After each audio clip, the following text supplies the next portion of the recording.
हमारे हरिनाथ महाराज ने एक चादर विधि नो प्रोग्राम है तो दयालपुरी बाबू माइक आलू कि आगल विधि होती है। हरिओम गजानन भूतगणाधीसेवितं कपितजम्बुप्रचारुं भक्षणम् उमासुतं शोकविनाशकारकं नमामि विघ्नेश्वरं पादपङ्कजम्। सर्वमङ्गलमाङ्गल्ये शिवे सर्वार्थसाधिके शरणे त्र्यम्बके गौरी नारायणी नमस्तुते। वंदे देव उमापतिं सुरगुरु वंदे जगत्कारणं वंदे पनकभूषणं मृगधरं च वंदे पशुनामपतिं वंदे सूर्यशशाङ्कवहनीनयनं च वंदे मुकुन्दप्रियं वंदे भक्तजनाश्रम च वन्दे शिवं शङ्करं। बोलिए सद्गुरुदेव की, सनातन धर्म की जय, सब संतन की जय, अपने अपने गुरु महाराज की जय। आज पुनित धारा एवं धनियाणा गामना प्रांगण में भक्त श्री हरिभाई प्रजापति ने चादर विधि नो कार्यक्रम आचार्य चादर विधि थवानी छे और एमनो नामकरण पण थशे અને સાથે સાથે એમના પૌત્રની બાવરીનો કાર્યક્રમ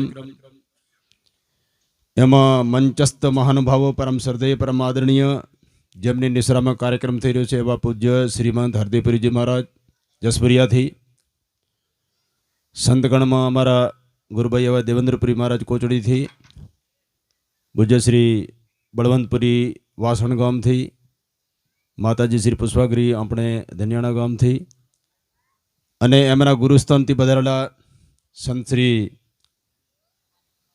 બ્રહ્માનંદજી જે જસુનાથજીના ઉત્તરાધિકારી છે, સોલા ગામ નાગોરથી પધાર્યા છે અને આચાર્ય વૃંદ ગિરધારીરામ મહારાજ, ભેમજીરામ મહારાજ, અમૃતરામ મહારાજ અને બેચરપુરી મહારાજ, કેશવદાસજી મહારાજ આપણે વીરપુર આશ્રમથી, હરિરામજી મહારાજ ભાગલથી, बाबूनाथजी महाराज वगदा थी और अमरा भक्त श्री मोहन भाई लक्ष्मीपुरा थी समस्त आचार्य वृंद संत वृंद अने खास करने एटली बोड़ी संख्या में जे भक्त भाई बहनों अँ पधार्या है खूब खूब हार्दिक स्वागत है। अँ सरस कार्यक्रम भाई श्री हरिभाई जीवनभर जसुनाथ महाराज ने परंपरा चलाई और जीवनभर गुरु महाराज आपेले उपदेश ने अनुसरीने पोतानो जीवन श्रेष्ठ कर्यो छे अने अहींया सरस से एमनो सत्संग भजन वाणी कीर्तन अने उपदेश चालू रहतो होय छे। तो एवो के मारा श्री जसुनाथ जी आ क्षेत्र में खूब ज अवरनवर आवता सारा उपदेशी व्यक्ति हता अने खूब एमना भक्तगण छे।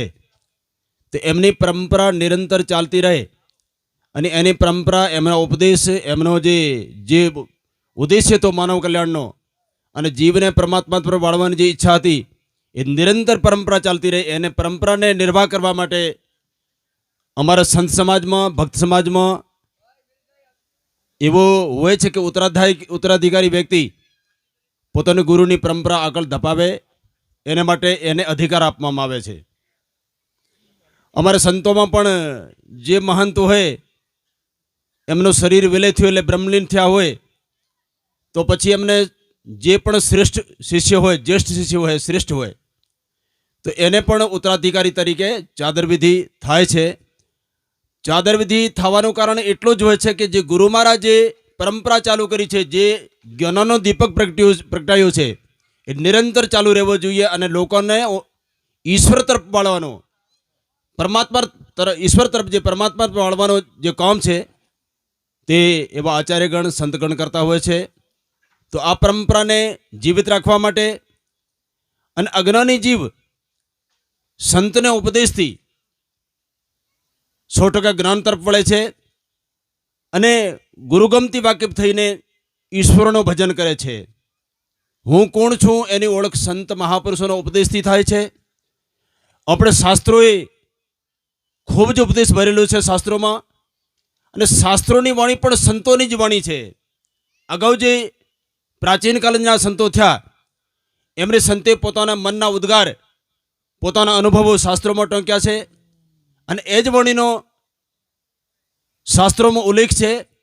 વર્તમાન સમયમાં જે સંતો છે એ પણ પોતાના અનુભવો જગતને પરીક્ષતા હોય છે, અને સત્ય શું છે અને અસત્ય શું છે એનું વિભાજન સંત મહાપુરુષો કરતા હોય છે. તો સજનો, શાસ્ત્રોમાં કીધું છે, संत सगा के गुरु सगा और सगा है राम, तुलसी इस जीव को तीन ठोर विश्राम. आ जगत में साचे अर्थ में तुम्हारे शांति जोती होय, आ जगत में साचे अर्थ में तमने विश्रांति जोती होय, आ जगत में सत्य तमारे समझવાનું હોય અને પરમ સુખની તમારી ઈચ્છા હોય, એવે સુખની ઈચ્છા હોય કે જે સુખ પ્રાપ્ત કર્યા પછી વ્યક્તિને ક્યારે પણ બીજા સુખની ઈચ્છા ન થાય, તો એના માટે તમારે સંત મહાપુરુષોને પાસે જવું પડે, સદગુરુ મહારાજને પાસે જવું પડે, અથવા પરમાત્માનું ભજન કરવું પડે, ઈશ્વરનું નામ લેવું પડે. આ ત્રણ વસ્તુઓ થકી તમને સાચા અર્થમાં શાશ્વત શાંતિની ખબર પડશે. સત્ય શું છે અને અસત્ય શું છે એનું વિવેચન સંત મહાપુરુષો જ કરી શકે છે. એટલે માટે જ્યાં સુધી જે વ્યક્તિનો સંત પાસે કોઈ સંબંધ નથી, જે વ્યક્તિ સદગુરુ મહારાજને શ્રી ચરણોમાં આવ્યો નથી, ત્યાં સુધી વ્યક્તિ ગમે એટલો મોટો હોય, ગમે એટલો શ્રેષ્ઠ હોય, પોતાના જ્ઞાની સમજતો હોય, પણ એનો ઉદ્ધાર ક્યારેય થવાનો નથી, તે સત્ય ક્યારે પણ સમજવાનો નથી. એટલે માટે સજ્જનો, સત્યને સમજવા માટે આપણી આ ગુરુઓની પરંપરા ચાલે છે.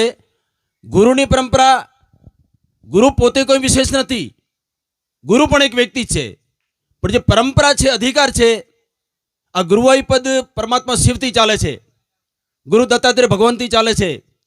એ પરંપરાથી આપ એમણે જે દીક્ષા કરી છે, જે એમને શિક્ષા આપી છે, તે પરંપરાથી ચાલે છે. મારે પાસે જે જ્ઞાન છે તો બાપજીની કૃપાથી છે, બાપજી પાસે જ્ઞાન છે એમને ગુરુ મહારાજની કૃપાથી છે. એ પરંપરા સતત ચાલતી છે, વારસાગત પરંપરા છે. વ્યક્તિનો પોતાનો વ્યક્તિગત જ્ઞાન નથી હોતો, પણ આ પરંપરા ચાલે છે. આ પરંપરાને આપણે નિર્વાહ કરવા માટે આપણે આ પ્રમાણે આ પરંપરાઓ ચલાવવા માટે આપણે આ ચાદર વિધિઓ કરવી પડતી હોય છે, સંતોનો ઉપદેશ સાંભળવો પડતો હોય છે અને અધિકાર આપવો પડતો હોય છે.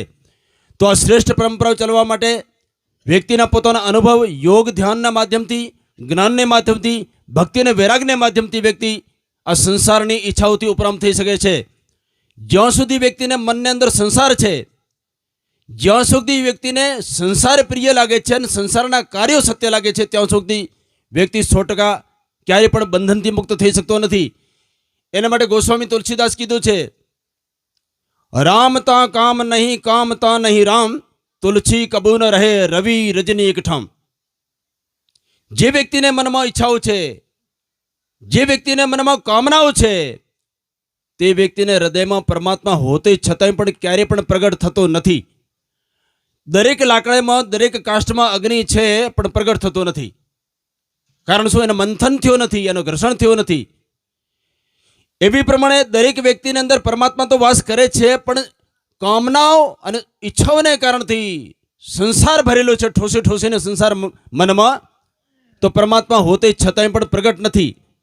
કામ છે, ઈચ્છાઓ છે, જેના મનમાં સંસાર સત્ય છે, સંસાર પ્રિય છે અને સંસાર સત્ય છે, તે વ્યક્તિને ક્યારેય પણ પરમાત્માની અનુભૂતિ થતી નથી. કામતા રામ નહીં, રામતા નહીં કામ. જે વ્યક્તિને હૃદયમાં પરમાત્મા પ્રગટ થઈ ચૂક્યું છે, તે વ્યક્તિને સંસારની કામના રહેતી જ નથી. કારણ શું? દિવસ ઉગ્યા પછી ક્યારેય રાત્રિ હોતી જ નથી. કબૂ ન રહે રવિ રજની એકઠામ. રવિ એટલે સૂર્ય, રજની એટલે રાત્રિ. અંધકાર અને પ્રકાશ એક સાથે ક્યારેય રહી શકતા નથી. જ્ઞાન અને અજ્ઞાન બંને એક સાથે રહી શકતા નથી. એટલે માટે જ્યાં સુધી વ્યક્તિ સંસારની કામના છોડતા નથી, ત્યાં સુધી ગમે એટલી વાતો કરે પણ કાર્ય સરવાનું નથી. એટલે માટે સજ્જનો, તમે બોલો ઓછો અથવા વધારે એ કોઈ મહત્વની વાત નથી. તમે આચરણમાં જેટલું મૂકશો એટલું જ કામ આવશે. અને આચરણમાં મૂકવા વાળાને વ્યક્તિને આચાર્ય કહેવાય છે.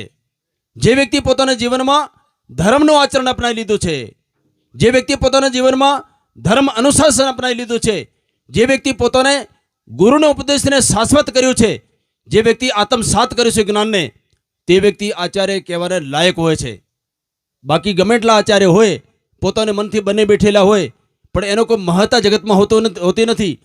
એટલે માટે સજ્જનો, જે વ્યક્તિ જ્ઞાનવાન છે, જે વ્યક્તિ પોતાને મનથી ઈશ્વરનું ભજન કરી ચૂક્યું છે, જે વ્યક્તિ પરમાત્માની અનુભૂતિ કરી ચૂક્યો છે, તે જ વ્યક્તિ બંધન મુક્ત હોય છે. અને એને સંગ કરવાથી પણ બીજો વ્યક્તિ બંધન મુક્ત બને છે. બાકી વાતો ગમે એટલી કરે, પોતે જ્યાં સુધી બંધનમાં છે ત્યાં સુધી કોઈ પણ વ્યક્તિ બીજાને બંધન મુક્ત કરી શકતો નથી. તો સજ્જનો, એ આચાર્યની પરંપરા, આ સંતોની પરંપરા આપણે નિર્વાહ કરવા માટે અહીંયા ભાઈશ્રી, હું હજી સુધી હરિભાઈ જ કહીશ, કારણ કે એમને ચાદર વિધિ થશે ત્યારે નામકરણ થાય છે. આપણી ગલત પરંપરાઓ છે, આપણે પહેલેથી એડવાન્સમાં નામ કહીએ છીએ, તો એનું મહત્વ શું રહ્યું? એટલે હાલ સુધી હરિભાઈ છે, ભક્ત છે, પણ ચાદર વિધિ થયા પછી જે પણ નામકરણ સંતો કરે તે એમનું નામકરણ થશે. અને આપણે બધા જ સંત લોકો છે, અહીંયા સંન્યાસી મહાત્માઓ છે, આચાર્યગણ છે, ભક્તજન છે, એ બધા ભેગા થઈને આજ તેમને ઓથોરિટી આપવામાં આવશે કે તમે ધર્મનો ઉપદેશ કરી શકશો, તમે શિષ્યગણ બનાવી શકશો, તમને કાર્ય સોંપવામાં આવે છે. પછી એમને 100% પોતે શિષ્યગણ પણ બનાવી શકે, ઉપદેશ કરી શકે અને એમને ઉપદેશનો લોકો અનુસરણ કરી શકે છે. એવો આપણી સંતોની પરંપરા છે. તો ભાઈ શ્રી હરિભાઈનો જે આચરણ છે, એમની જે ભક્તિ છે, એમની ગુરુને પ્રતિ જે નિષ્ઠા છે, એને કારણથી આજે આપણે એમને ચાદર વિધિ કરવાની છે. ભાઈ શ્રી હરિભાઈને અહીંયા 5 ભક્ત લોકો ભેગા થઈને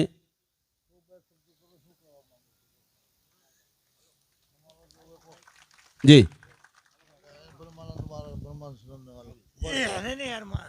સંતગણ અને આચાર્યગણ 5 જણા અહીંયા નીચે આવે અને અહીંયા ભાઈ શ્રી હરિભાઈને ચાદર વિધિ માટે અહીંયા બેસાડ ગાદી ઉપર. ભાઈ જાઓ, आचार्यगण गेदारी महाराज, हाँ हाँ भाव, जो भी जितने भी संत हैं वो आओ. हैं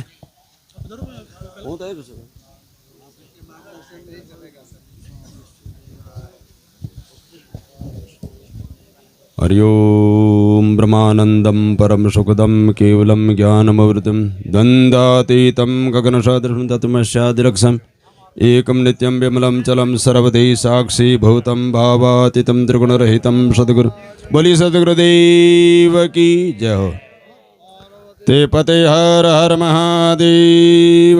भाई फुलार बीज लाओ, फुलार लाओ अने तिलक करो.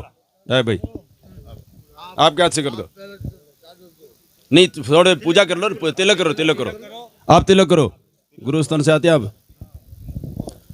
हरिओम त्रयंबकं यजामहे सुगंधिं पुष्टिं वर्धनम् उर्वारुकमिव बन्धनान् मर्त्योर्मुक्ष्यमामृतादोम गजाननं भूतगणादिसेवितं कपितजम्बप्रचारं भक्षणम् उमाशतं शोकविनाशकारकं नमामि विघ्नेश्वरं पादपङ्कजम्. अखण्डमण्डलाकारं व्याप्तं येन चराचरं तत्पदं दर्शितं येन तस्मै श्रीगुरुवे नमः.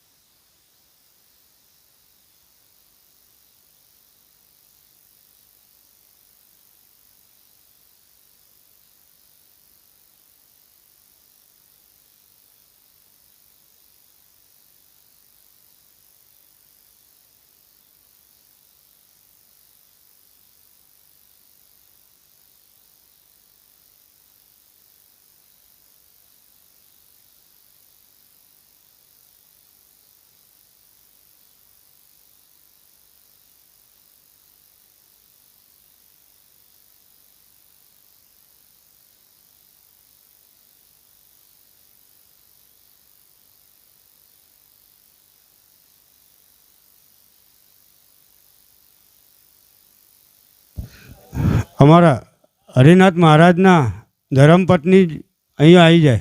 બીજું એક આસન લાવો ભાઈ. હરિનાથ મહારાજના ધર્મપત્ની મણિબેન.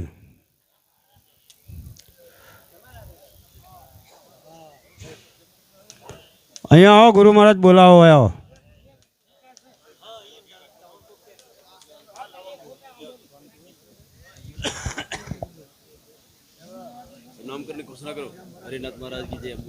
हाँ, हरिनाथ महाराज की. आज से हमारा हरिनाथ पाका. हरिनाथ महाराज की, हरिनाथ महाराज की, हरिनाथ महाराज की.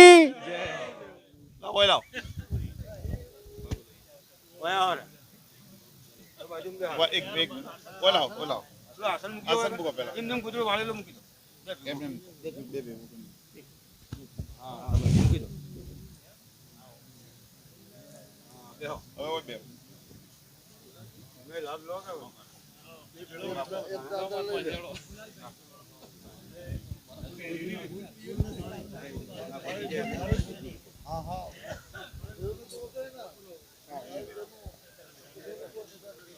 હા બેસો, અહીંયા બેસો.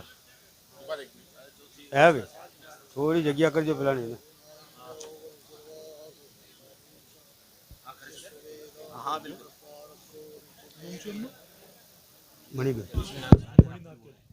અહીંયા સંતો અને આચાર્ય દ્વારા જ્યારે એમની ચાદરવિધિ થયા પછી કોઈ પણ મંડપમાં બેઠેલો ભક્ત હોય જેમની શ્રદ્ધા હોય તે હરિનાથની પૂજા કરી શકે, દક્ષિણા મૂકી શકે છે.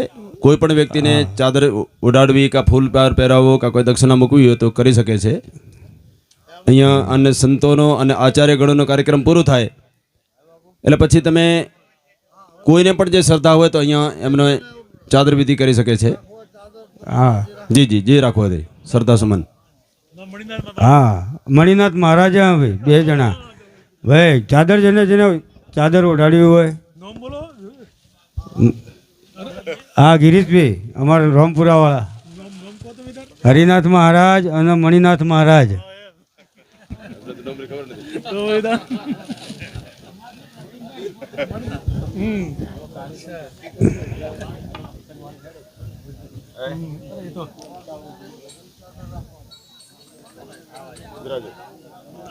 मेन कार्यक्रम आ रही है आप तो हाँ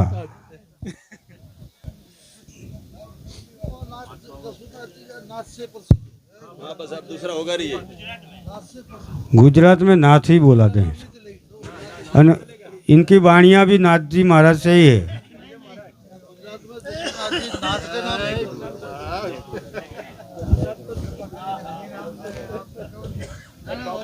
ચાદર જેને જેને ઉડાડવાની બધા આવી જાય.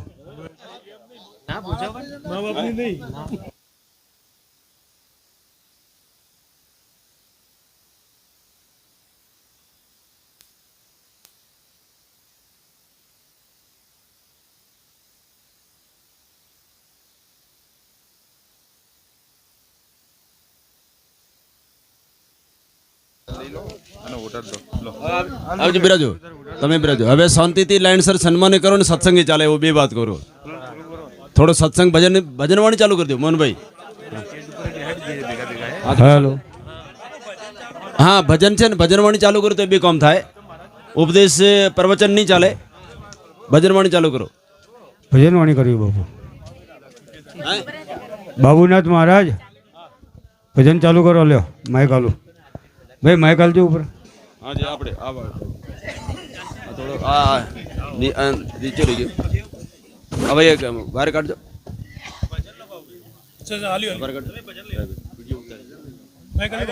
હા બોલો. Hello hello check hello hello सदगुरु भगवान की जय, गुरु गोरक्षनाथ भगवान की जय, जसुनाथ महाराज की जय, हरदेवपुरी महाराज की जय. અને આજે નવું નામ આપણા સંપ્રદાયમાં જોડાણા એવા હરિનાથ મહારાજ કી જય, મણિનાથ મહારાજ કી